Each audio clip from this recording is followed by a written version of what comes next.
Olá! Bom, hoje eu vou estar falando para vocês sobre reprodução do reino animal. Iniciando pelos animais mais simples, que pertencem ao filo Poríferos, nós vamos começar então falando do processo de reprodução desses seres. A reprodução desses seres pode ser de forma sexuada, que é a reprodução onde você tem a união de gametas, né? Esses seres eles apresentam amebócitos e coanócitos. Os amebócitos são responsáveis por gerar o óvulo e os coanócitos são responsáveis por gerar os espermatozoides, tá? A maioria das esponjas são hermafroditas ou monóicas e normalmente elas realizam troca de gametas entre os indivíduos, fazendo o que a gente chama de fecundação cruzada, tá? Apesar de elas serem hermafroditas, elas não têm um processo de autofecundação. O processo de fecundação delas é chamado de fecundação cruzada. O indivíduo libera o gameta masculino na água, esse gameta vai em direção a outro indivíduo, onde ocorre a fecundação. O gameta feminino é fecundado no interior dele, gera o zigoto, esse zigoto desenvolve uma larva em fase natante. Essa larva se fixa num substrato após uma fase de crescimento e vai desenvolver a esponja jovem, até que ela atinge a sua fase adulta para reiniciar o ciclo, né? A reprodução, a fecundação pode ser interna, mas também pode ser externa, tá? Quanto ao desenvolvimento, o desenvolvimento pode ser indireto, que é aquele desenvolvimento que quando o indivíduo nasce, ele nasce numa fase de larva até que ele vai se desenvolvendo até chegar à sua fase adulta. Ou pode ser um desenvolvimento direto, que é aquele em que o indivíduo já nasce similar à sua aparência na fase adulta, tá? Muito bem. Podemos ter a reprodução também assexuada e ela pode ser aí por 3 tipos: brotamento, fragmentação e nós vamos ver no próximo slide um outro que se chama gemulação. O brotamento, ele é o desenvolvimento de um broto no próprio corpo do indivíduo que o formou, devido a divisões celulares, multiplicação de células que foram ocorrendo naquele corpo e desenvolveu um indivíduo grudado no corpo dele. Esse indivíduo pode ficar preso a ele, gerando uma colônia, né, onde vários indivíduos estão juntos, ou ele pode se desprender, se fixar num substrato e gerar aí um novo indivíduo independente, por brotamento. Por fragmentação, você tem uma esponja completa. Essa esponja, por algum motivo, seja provocado pelo homem, seja um motivo ambiental, de movimentação das águas, enfim, ela se desagrega, fica em pedaços. Ela tem um processo de reorganização das suas células e esse processo de reorganização, que é realizado por divisões mitóticas, né, inicia aí a formação de novas esponjas, tá? Então, ela passa por um processo de regeneração, né, das células, tá? E o último processo de reprodução assexuada dos poríferos é a gemulação. O que é a gemulação? A gemulação é um processo de defesa para os poríferos, em especial em esponjas de água doce, que nos momentos de seca dos rios, nos momentos em que o ambiente não está favorável para a vida delas, elas desenvolvem espículas, tá? Em volta de uma estrutura que são formadas pelos amebócitos, né? Que é chamada de gêmula. Então, elas desenvolvem a gêmula fica envolvida por espículas que as protegem pelo período que elas estão no momento do ambiente desfavorável. A partir do momento que o ambiente volta a ficar favorável, essas gêmulas se ativam e começam a fazer um processo de diferenciação na geração de novas esponjas. E aí novas esponjas vão surgindo nesse processo, tá? E aqui a gente finaliza então o sistema de reprodução dos poríferos. Agora nós vamos falar dos quinidários, né? Os quinidários nós temos aí como representantes a anêmona do mar e as águas-vivas, né? São os pólipos. Os pólipos são seres de vida séssil, eles ficam fixos no substrato, e as medusas são seres de vida natante, né? Elas ficam livres na água.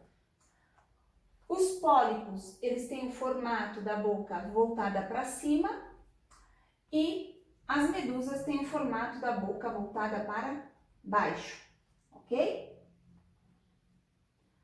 Muito bem. Aqui nós temos um exemplo de uma hidra com uma reprodução assexuada, né? Então, os quinidários podem ter reprodução assexuada. O indivíduo pode se formar através de brotamento, como nós vimos lá no caso dos poríferos, né? Então, pode ser através de brotamento, vai se formando esse broto pode se soltar ou não. Se ele não se soltar, ele vai formar uma colônia. Caso ele se solte, ele forma um novo indivíduo independente, tá? No caso das hidras, nesse caso, podem formar colônias? Sim, mas não é comum. É mais comum termos colônias de quinidários nos corais, tá? Então, os corais são mais comuns serem em colônia. Tá? Na reprodução sexuada, os seres podem ser tanto hermafroditas, né, monóicos, onde você tem os dois sexos no mesmo indivíduo, ou de sexos separados, são seres dioicos, né? A fecundação pode ser interna, onde o espermatozoide é lançado na água e vai de encontro ao corpo da fêmea para fecundar o óvulo, ou externa, onde o óvulo e o espermatozoide são liberados na água e são fecundados externamente, tá? O desenvolvimento pode ser direto ou indireto, onde você tem, no desenvolvimento direto, não tem a formação de larvas, o indivíduo já nasce igual à sua fase adulta, ou o desenvolvimento indireto, onde ele vai passar por uma fase de larva, e essa fase essa larva é chamada de plânula, ok? Bom,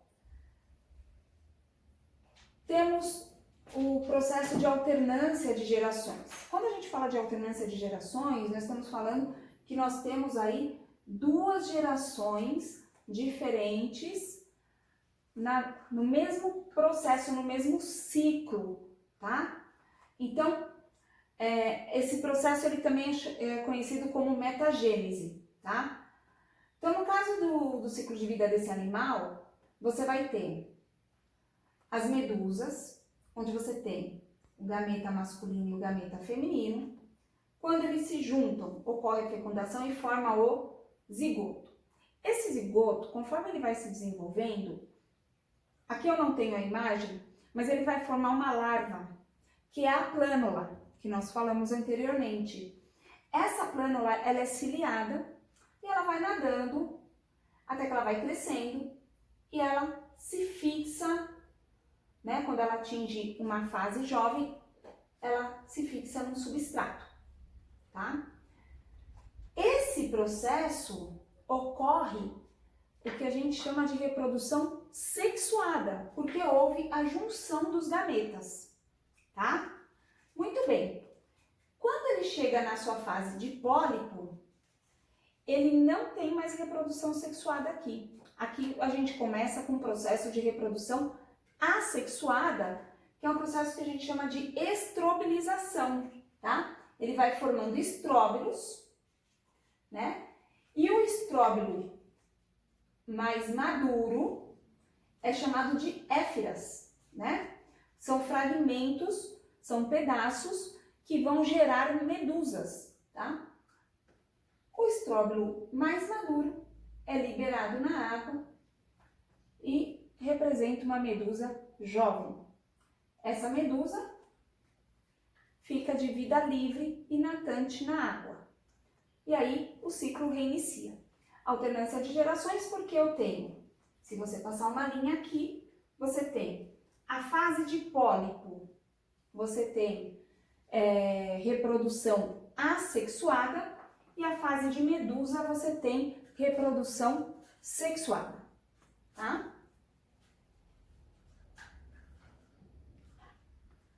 Ok, então falamos de poríferos, falamos de quinidários e agora nós vamos falar de plateumintos, né? Aqui ele diz o seguinte: somos um grupo bem diversificado, por isso temos diferentes formas de reprodução. Então, dentro dos poríferos, dos plateumintos, desculpem, ele diz que ele pertence a um filo, a um grupo bem diverso, né? Então, nós vamos ver as particularidades. Então, nós temos aqui como exemplo as planárias.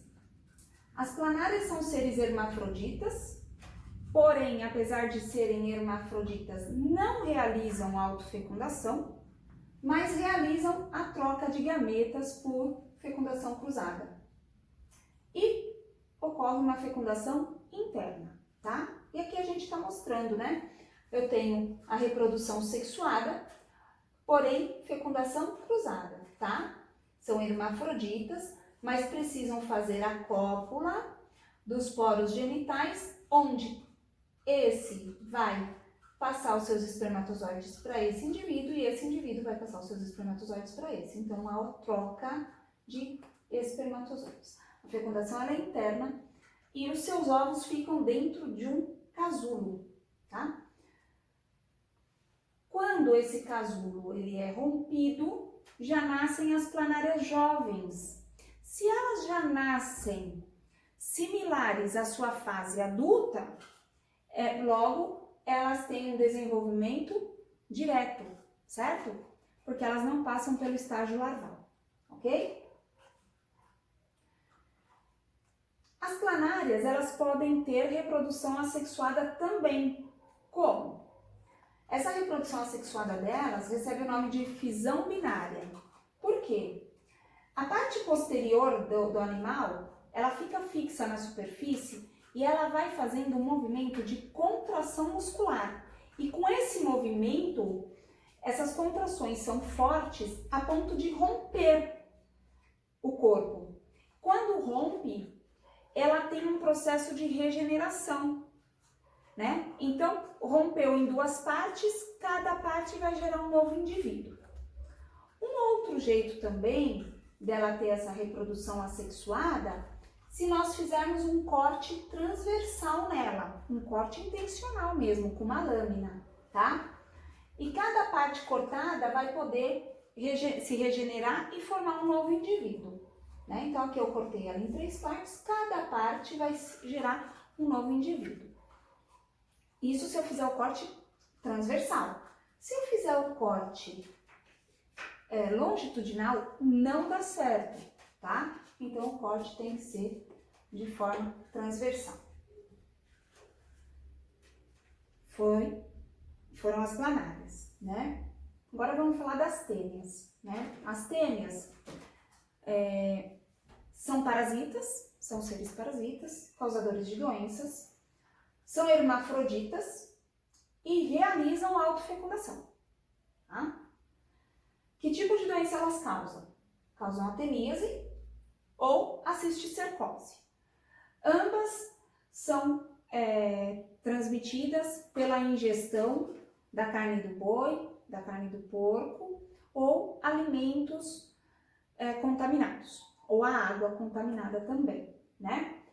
Porém, a teníase é pela ingestão de larvas do parasita que ficam no músculo do animal, e a cisticercose é pela ingestão dos ovos desse parasita, que normalmente estão nas águas ou nos alimentos não lavados, não higienizados corretamente, tá?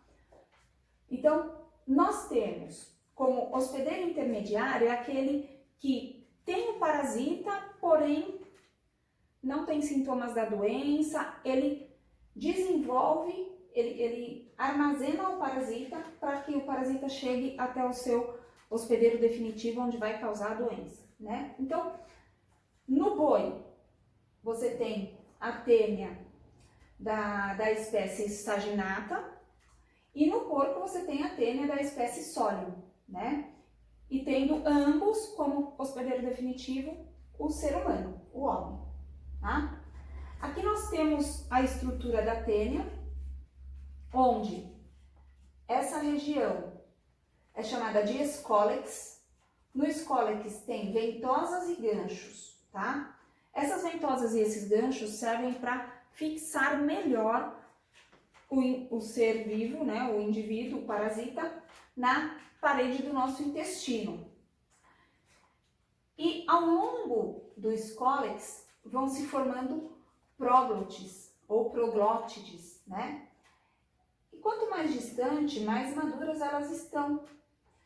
E aí elas vão se desprendendo e elas vão se autofecundando, porque aqui estão as estruturas reprodutoras. Aqui estão o ovário e os testículos, né? Onde vão estar aí o óvulo e os espermatozoides e vão se autofecundar, formando os ovos, liberando esses ovos, e cada ovo cada proglótide libera em torno aí de 80 mil ovos, né? Então imagina. Esses ovos, eles podem ser liberados nas nossas fezes, tá? Ok, então esse é o processo de reprodução das tênias, né? Aqui eu tenho um ciclo da cisticercose, mostrando que você tem o homem que ingere os ovos excretados ou junto com as fezes, né? Então você tem aqui o homem com a teníase, que é o hospedeiro definitivo. Você tem o porco que ingeriu esses ovos que foram excretados pelo homem junto com as fezes dele. O homem vai ingerir a carne desse porco que está com esses ovos e ele vai ter a teníase. Então ele vai passar de um ser para o outro. Você tem o homem, né? E aí você tem a eliminação dos ovos nas fezes do homem. E a contaminação da água e do solo, dos alimentos. E o homem ingerindo através desses alimentos que não foram lavados, que não foram higienizados e que vêm de locais que você não conhece a procedência, você vai ter a cisticercose. Então, qual a diferença daqui da cisticercose para a teníase? Os ovos, quando entraram no animal, eles eclodiram, liberaram suas larvas. As suas larvas se aderiram ao músculo do animal. E aí, a pessoa, quando vai ingerir essa carne, come essa carne mal passada, mal cozida, e ali estão as larvas desse parasita. Tá? E aqui é o ciclo da teníase, só para mostrar para vocês. Então, as larvas se alojam nos músculos do animal. Aqui eu estou com a imagem de um porco, mas tanto faz o porco ou o boi. O tipo é diferente, né? Uma é a tênia saginata, a outra é a tênia solium, mas o processo de fixação é igual, ok? Muito bem.